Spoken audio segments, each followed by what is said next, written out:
Bienvenue à Manoir Recap. Révélation à venir, attention, et prenez soin de vous. Runan se demande ce qui le fait grandir autant, puis elle se rend compte de quelque chose à propos de Lan, puis elle passe devant lui et s'assoit. Il commence à faire du développé couché, il part et elle le suit. Il va faire du curling, puis elle continue à le suivre. Elle dit que ce n'est pas son imagination, depuis qu'elle a senti quelque chose plus tôt, son corps s'est senti plus léger. Ce qui lui a permis de soulever des poids plus lourds que d'habitude. Lan lui demande si elle a quelque chose à lui dire. Elle répond que non, puis il commence à s'éloigner. Elle décide de le suivre encore un peu, ce qu'elle fait. Buran et d'autres enfants entrent dans la salle d'entraînement et voient Runan suivre Lan. Buran dit que Lan perd son temps à faire des entraînements répétitifs, alors que Lan en a besoin, mais qu'il est d'un autre niveau qu'eux. Et bien qu'il ne sache pas en quoi consiste le test, il est préférable de s'entraîner au maniement de l'épée pour ses propres prouesses martiales, alors ne perdez pas de temps avec Lan. Au bout d'un moment, alors que Lan est toujours en train de jouer au curling, un autre enfant s'approche de lui, puis se présente comme Dorian, et lui demande s'il peut s'entraîner avec eux. Il lui demande s'il peut s'entraîner avec eux et qu'il veut apprendre la bonne posture à utiliser lors des entraînements. Lowan accepte. Dorian le remercie, commence à fouiller dans son sac, puis lui tend un biscuit en lui disant qu'il a bon goût. Il s'apprête à le lui rendre, puis remarque que Runan le regarde, elle commence à lui faire des yeux de chien battu. Et il lui tend le biscuit, ce qui l'incite à le manger. Ils aident ensuite Dorian à faire du développé couché. Les jours passent vite et ils s'entraînent constamment. Cela fait environ 6 mois qu'ils ont commencé, et chaque jour, ils courent jusqu'à ce qu'ils n'en puissent plus. Et finalement, les dos de tous ceux qu'il a vus en courant ont disparu et ont été remplacés par le livre de Runan et de Buran. Finalement, le jour de l'épreuve est arrivé, nous voyons tout le monde arriver et remplir les gradins du stade. Orat s'assure ensuite que Lan se souvient du pari qu'ils ont fait, car il n'a finalement pas pu les surpasser tous les deux, et il doit donc se préparer à prendre sa rage. Lan lui dit que le test est différent et qu'ils ne savent pas comment il se terminera. Il aperçoit alors Dorian qui se déguise en Minota, et lorsqu'il va le réconforter, Runan sort un biscuit en lui disant de le manger. Il dit qu'il va bien, puis Buran le dévisage, ce qui l'amène à se demander pourquoi il est entouré de tant de gens bizarres. Sylvia et Hélène regardent la scène et Sylvia est fière de lui, disant qu'il a l'air sûr de lui et qu'il s'est fait des amis. Ils discutent également de son caractère léger et de sa personnalité chaleureuse. Sylvia sourit, puis l'ambiance change lorsque Glenn entre. Les gens sont surpris qu'il assiste à une cérémonie d'entraînement, même les murs s'interrogent à ce sujet, et Glenn répond que c'est un événement qui choisit l'avenir, alors pourquoi ne serait-il pas là? Les murs lui répond qu'il est le bienvenu et que, puisqu'il est là maintenant, il va cesser de perdre du temps, afin qu'il puisse commencer le test tout de suite. Il annonce les détails du test, puis il jette un regard sérieux et une aura verte jaillit autour de lui. Il effraie tous les enfants, puis leur dit qu'ils doivent traverser son aura, et que c'est le test qu'il leur a donné. Il leur dit que l'aura est inhérente aux artistes martiaux, et que le test jugera de leur valeur en tant qu'artiste martial. Un inconnu dit qu'il n'est pas d'accord avec cela et que les enfants viennent juste de commencer à apprendre l'aura, alors pourquoi ce test? Certains des autres parents commencent à être d'accord avec lui, puis les murs soupirent en disant qu'il ne s'agit pas seulement d'une manifestation de l'aura, et qu'un véritable éclat d'aura est basé sur le niveau de leur âme, et est la preuve que vous êtes un artiste martial. Tout le monde commence à demander de quoi il parle, et Glenn l'interrompt en disant qu'il n'a pas tort. Même si les gens n'ont pas appris l'aura, les individus possèdent leur propre aura en fonction de leurs efforts. Les murs sourient, et Glenn dit qu'en fonction de l'intensité de l'entraînement, quelqu'un qui n'a pas une forte aura peut avoir une forte aura. Les murs dit que personne n'a plus à se plaindre, n'est-ce pas? Il appelle Runan à l'avant, disant que tous les autres devraient reculer. Il lui dit que l'aura qu'il va lui donner est d'un niveau qu'elle peut supporter si elle s'est entraînée correctement, et qu'il lui suffit de le toucher pour gagner. Il sourit, puis dit qu'il est temps de commencer, et il libère son aura vers elle. Elle fait une grimace de douleur, et il lui dit que c'est un échec automatique si elle utilise son aura. Elle doit donc faire preuve de volonté et persévérer. Elle commence à faire lentement des pas en avant vers lui, et tend la main pour s'accrocher à son bras. Il lui donne une tape sur la tête en lui disant que c'est facile de passer et qu'il voit à quel point elle s'est entraînée, et qu'elle doit continuer à faire le même effort. Il appelle ensuite Dorian. Lémur lui dit qu'il a vu comment Runan a fait, qu'il suffit de faire la même chose. Et s'il ne peut pas faire la même chose, il échouera, puis il libère à nouveau son aura. Dorian en est tout retourné et tombe à genoux. Lan se rend compte qu'il modifie l'intensité de la décharge en fonction de l'enfant, et pour pouvoir faire cela, il doit avoir observé chaque enfant. Dorian réussit, et Lémur lui dit que sa confiance est trop faible par rapport à son niveau de compétence, et qu'il devrait croire en lui. Dorian accepte en vomissant, puis Lémur appelle l'élève suivant, et finalement nous voyons que c'est le tour de Buran. Lémur dit qu'il commence, puis l'aura se détache de lui, et Buran est surpris de voir que c'est ce que les autres ont vécu. Se demandant comment Runan a pu faire cela, il tombe à genoux. Lémur lui dit que son talent est spécial, plus que n'importe qui, et que seuls quelques-uns peuvent se comparer, Mais lui et les enfants qui l'ont suivi n'ont fait que perdre leur temps, alors à quoi bon s'entraîner au maniement de l'épée sans les bases? Lémur lui rappelle qu'il a utilisé l'aura à chaque fois qu'il s'est battu, mais qu'il échouerait à le faire maintenant. Buran dit qu'il ne peut pas échouer ici, et qu'il ne peut pas oublier la façon dont son père a regardé son frère. Le jour où il l'a mis dehors, il avait l'air si cruel. Buran transforme sa peur en volonté, puis il s'élance, et passe en attrapant la jambe de Lémur. Lémur lui dit qu'il n'est pas adulte et qu'il doit s'entraîner comme tout le monde. Puis il soupire et dit que c'est au tour de Lan. Lan commence à avancer, Lémur lui demande s'il est prêt, ce à quoi Lan répond par l'affirmative. Lémur commence alors, mais cette fois-ci, l'explosion d'aura est nettement plus importante que pour n'importe qui d'autre, même les gens qui regardent s'en rendent compte, Glenn aussi. Lan demande si c'est vraiment son test, puis Lémur dit qu'il a vu que son talent est bien supérieur à celui de Buran et Runan. Lan explique que la qualité de l'âme n'est pas seulement dans le corps, et qu'à l'intérieur de lui se trouve non seulement la qualité de Lanziégarde, mais aussi, pour la 12e fois, celle de Lan, le plus grand des assassins. Lan commence à marcher à travers l'aura, surprenant à la fois Lémur et Glenn qu'il marche sans effort à travers elle. Lan tend la main et touche Lémur à son grand étonnement, mais pas seulement lui, mais aussi tous ceux qui le regardent, même Glenn. Lan sourit, disant que c'est fini maintenant, n'est-ce pas? Les autres enfants lui demandent comment il a pu s'en sortir, le père de Buran est curieux lui aussi. Lémur reste sans voix pendant un moment, puis interpelle Lan en lui demandant ce qu'il est. Lan répond qu'il n'est que Lan, et Lémur dit qu'il voulait plutôt dire qu'il a fait une crise bien au-delà de ce qu'il pouvait supporter et qu'il ne pensait pas être capable de la vivre. Lémur s'évanouit pendant une seconde, puis revient à la charge en disant qu'il a été un peu distrait et que le test est maintenant terminé. Il dit qu'il va maintenant annoncer le nom du meilleur stagiaire, qui est bien sûr Lan. Sylvia et Hélène se mettent à pleurer de joie et les élèves en parlent. Puis Buran dit qu'il refuse d'accepter cela, qu'il s'agit forcément d'un mensonge. Lémur lui demande de quoi il parle. Buran commence à agir comme un enfant et dit que Lan est pire que lui à tous points de vue, qu'il refuse de l'accepter comme meilleur stagiaire et qu'il est sûr qu'il lui a joué un tour. Les autres enfants commencent à en parler, disant que c'est vrai et que Lémur est peut-être dans le coup. Buran dit qu'étant donné qu'il s'agit d'une famille d'arts martiaux, il pense que le meilleur stagiaire devrait être choisi lors d'un duel plutôt que lors d'un test comme celui-ci. Lémur s'esclaffe, puis dit qu'il semble que Buran voulait vraiment la place de premier stagiaire, mais que le test est déjà terminé et demande à Glenn ce qu'il pense qu'il faut faire. Il réfléchit, puis dit à Lan qu'il semble que les gens n'acceptent pas les résultats.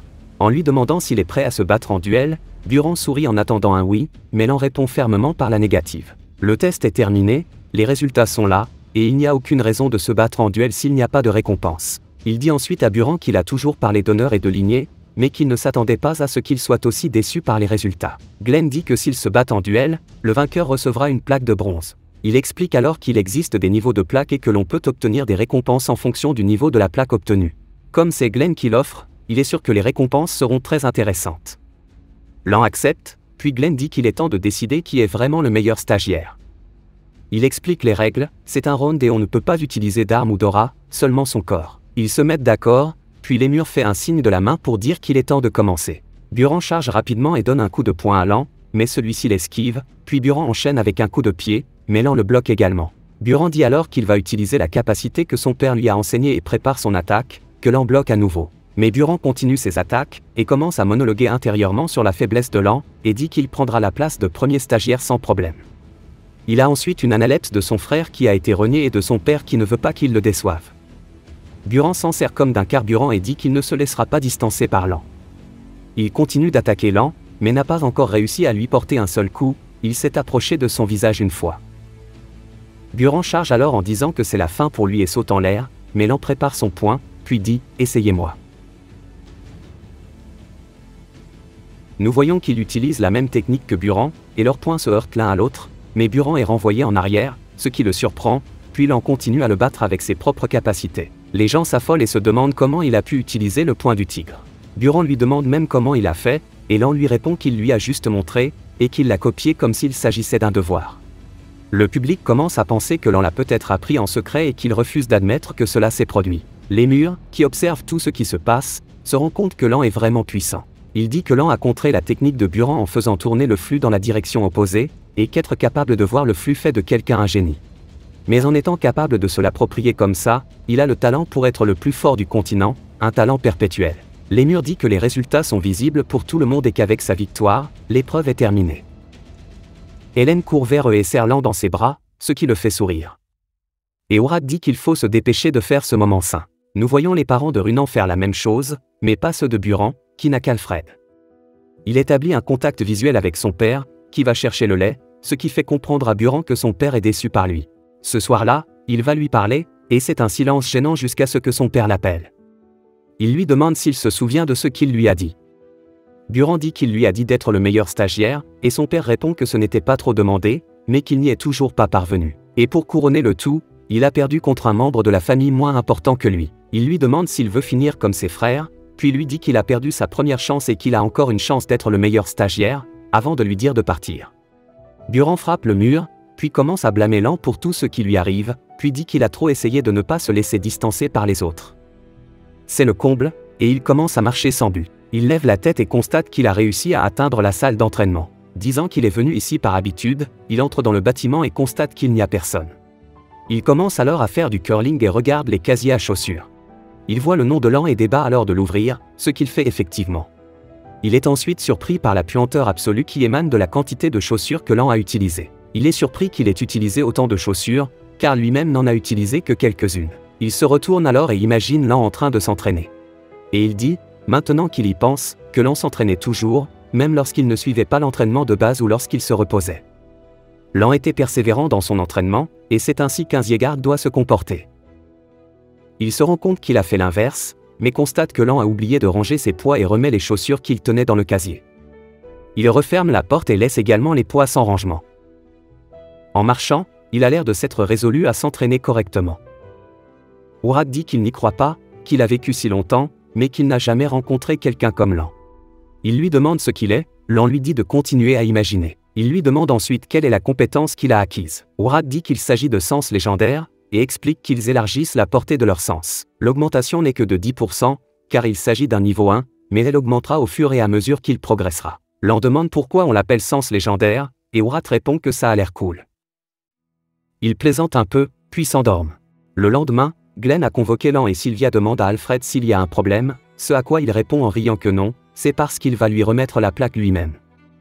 Nous voyons Lan le saluer, et Glenn demande à Alfred de présenter la plaque, puis il la remet à Lan, en lui disant que s'il la rend plus tard, il pourra demander un objet de la même valeur. Lan réfléchit, puis dit qu'il veut demander quelque chose maintenant. Il prononce le nom de sa mère et lui demande ce qu'il doit faire pour qu'elle retrouve sa place. Glenn est surpris et Alfred est amusé. Glenn dit que s'il demande sa lignée directe, il a besoin d'accomplissement, mais ce n'est pas simple, et pour un enfant comme lui, c'est presque impossible. Lan dit que c'est donc possible, puis il remet la plaque à Glenn en le remerciant d'avoir répondu. Il commence à s'éloigner d'eux, mais Glenn lui dit d'attendre, affirmant qu'il n'a pas encore demandé de récompense et qu'il aurait pu le faire sans la plaque. Lan est un peu décontenancé et Glenn lui demande ce qu'il veut.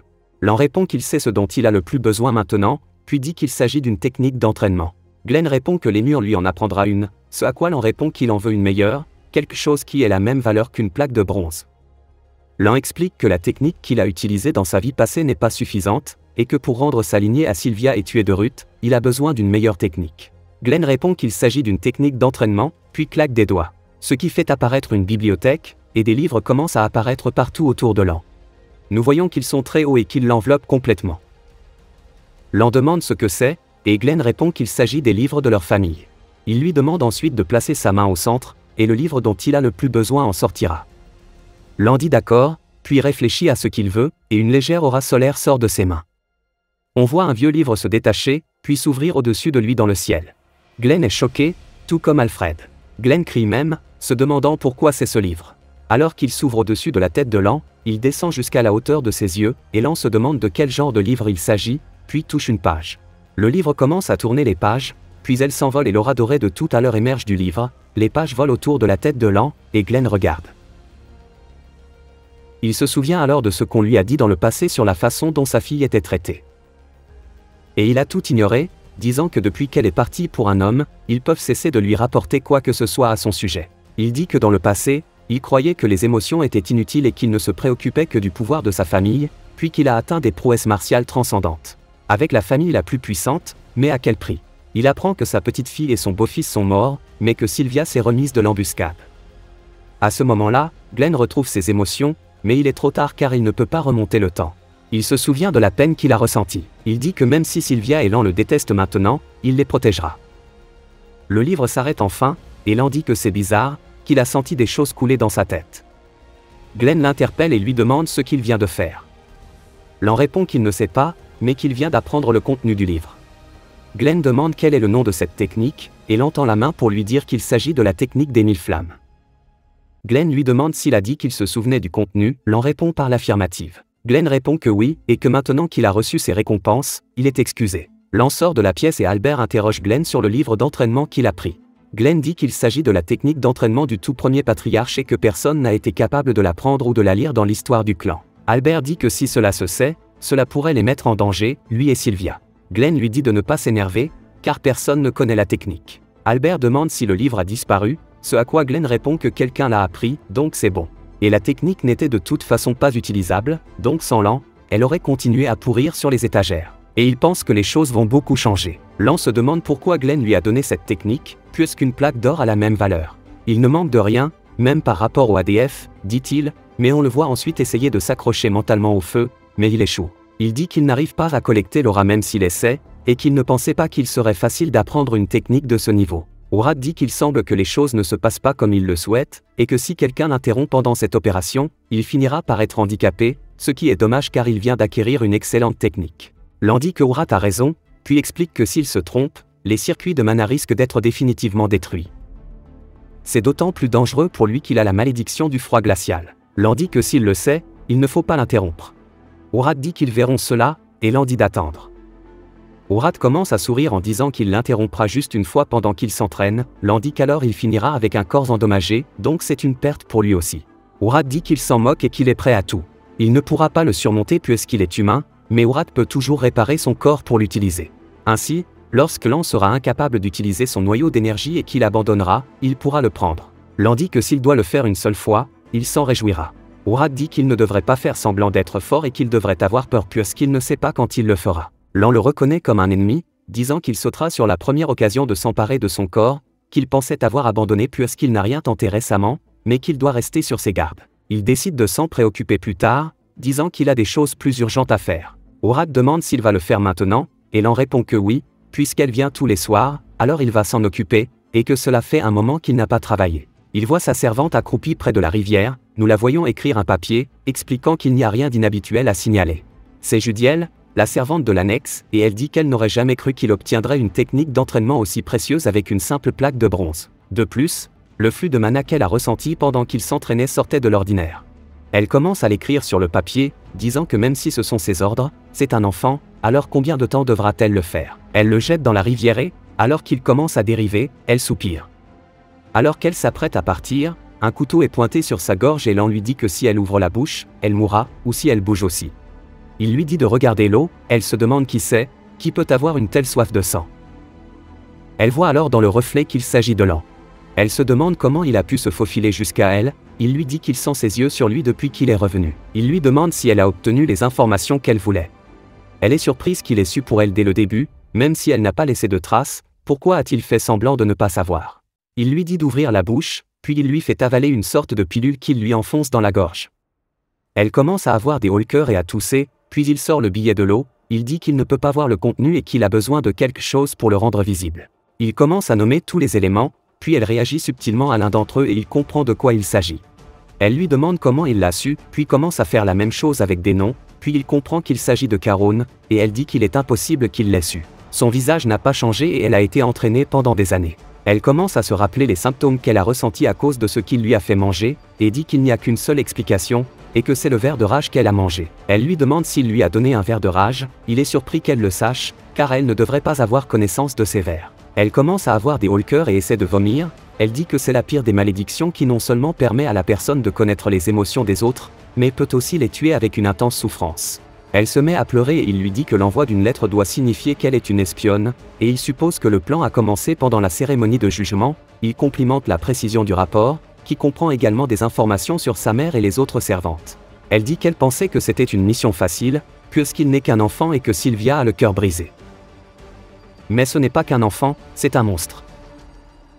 Elle lui dit qu'elle va changer le contenu immédiatement et mettre de fausses informations.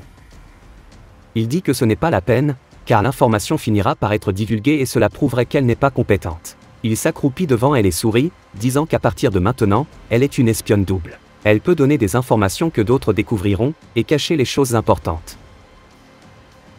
Elle dit qu'elle comprend, puis il la salue d'un signe de tête. Il espère que la prochaine fois qu'elle reviendra, elle aura des informations utiles.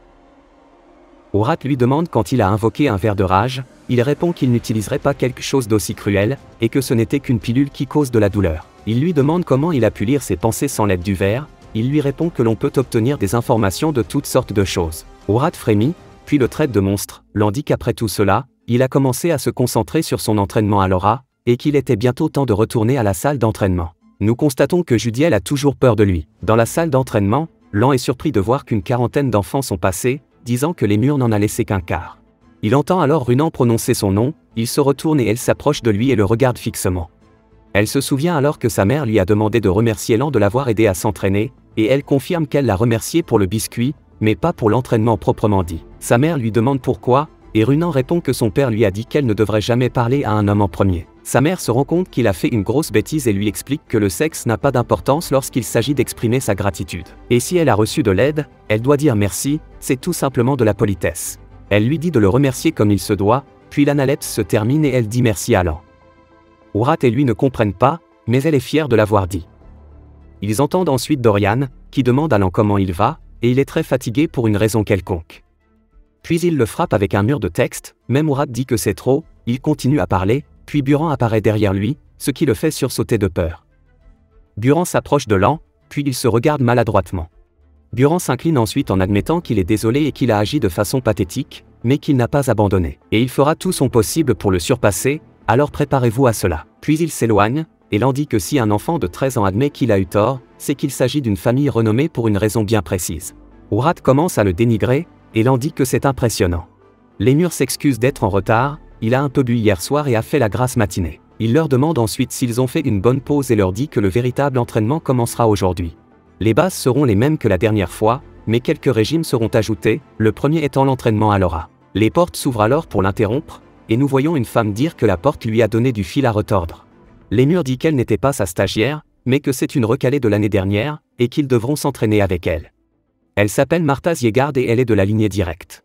Elle soupire, puis Lémur dit qu'elle est gentille, mais elle lui coupe la parole en lui demandant qui est la meilleure stagiaire, car elle déteste que des gens plus mauvais qu'elle occupent un poste plus élevé qu'elle. Et elle met au défi le meilleur stagiaire de se battre. Lan se demande pourquoi il n'a pas de chance, pourquoi il fréquente toujours des gens bizarres, puis il se présente. Martha rit, puis dit qu'il n'a pas l'air d'être le meilleur stagiaire, puis dit qu'il devrait commencer tout de suite. Buran lui dit que ce n'est pas très digne, et elle arrête d'avancer, et lui demande ce qu'il vient de lui dire.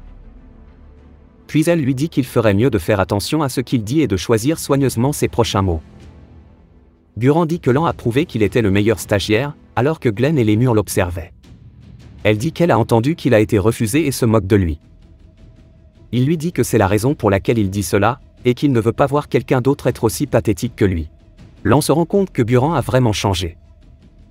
Runan s'avance alors et dit à Martha de s'en aller. Martha rit en disant que c'est drôle, demandant s'il s'agit de ses sous-fifres ou de quelque chose du genre. Elle commence à s'éloigner, disant qu'elle se sentira stupide si elle continue à pousser dans cette situation. Elle dit qu'elle déteste les lâches qui se cachent derrière les autres plus que les bâtards arrogants, et saute sur Lan, les autres se retournent, mais il est trop tard, elle prépare déjà son attaque. Mais il la part rapidement et s'apprête à lui montrer ses des droits égaux et des coups de poing égaux. Il la laisse la bloquer, puis elle s'envole, Buran est surpris et Lémur sourit. Même Martha est ébranlée, et elle commence à s'énerver. Elle demande ce qui se passe et commence à canaliser son aura en disant qu'il ne va pas rentrer chez lui à pied aujourd'hui. Mais Lémur arrête son poing, et elle est surprise. Il dit qu'elle le sous-estime un peu trop, et que même s'il n'est pas effrayant, il est contrariant d'être traité comme s'il était invisible. Il lui dit que Lan n'a pas encore appris l'aura, et que ce serait de la triche s'il se battait maintenant. Et elle pourra le faire plus tard quand il aura appris l'aura, elle dit qu'elle allait s'arrêter de toute façon, puis Lémur dit à Lan de retourner à sa place aussi, Urat l'engueule pour ne pas lui avoir botté le cul, et il lui dit qu'il a au moins réussi un coup. Urat dit que ce n'est pas assez, Lan dit que ce n'est pas encore le moment, qu'il est plus avantageux de parier sur la place de premier stagiaire. Il suffit donc d'attendre, et il se vengera plus tard. Dans la salle d'entraînement, tout le monde s'entraîne, puis on leur dit que c'est l'heure de la pause. Buran est fatigué, il dit que ce n'est pas facile, alors que ce n'était pas difficile jusqu'au 2e niveau, à partir du 3e, c'est difficile. Mais d'un autre côté, Lan est parti de zéro et n'a même pas pris un mois pour l'apprendre. Si Buran a mis un mois à apprendre la forme, à ce rythme, il passera en même temps à l'entraînement au maniement de l'épée. Il dit qu'il n'a pas l'air d'être le seul à se sentir bousculé, et il demande à Martha si elle est aussi poursuivie. Elle commence à jurer et arrête de se balancer, en disant que c'est sûrement la première fois que Lan apprend ces techniques, mais qu'il s'améliore si vite. Ce n'est pas comme s'il pouvait les connaître comme Buran ou Runan, et son corps ne peut pas être dans un état normal à cause de la malédiction du froid glacial. Alors comment peut-il s'entraîner tous les jours? Elle dit qu'elle ne peut pas se laisser distancer, elle explique comment tout le monde a loué son talent, elle explique comment depuis qu'elle a été adoptée par les Yegardes, elle a toujours été pourchassée. Elle a toujours été poursuivie, elle s'est toujours moquée d'eux parce qu'elle est un génie, la meilleure des meilleures. C'est du moins ce qu'elle était. Mais maintenant, elle est tellement anxieuse qu'elle ne peut plus y faire face. Elle quitte la salle d'entraînement et son propre Alfred lui dit qu'elle a bien travaillé aujourd'hui. Elle répond par l'affirmative et il lui dit de ne pas s'inquiéter. Et que Lan a surpris beaucoup de monde, mais qu'il ne peut pas gagner contre elle. Elle lui demande ce qu'il veut dire, et il lui répond que Lan a une faiblesse critique, qu'il ne peut pas surmonter. Si vous avez regardé jusqu'à la fin, commentez, Toupis, pour me le faire savoir. Abonnez-vous pour plus de contenu, laissez un like ou un commentaire pour aider la chaîne, merci de regarder.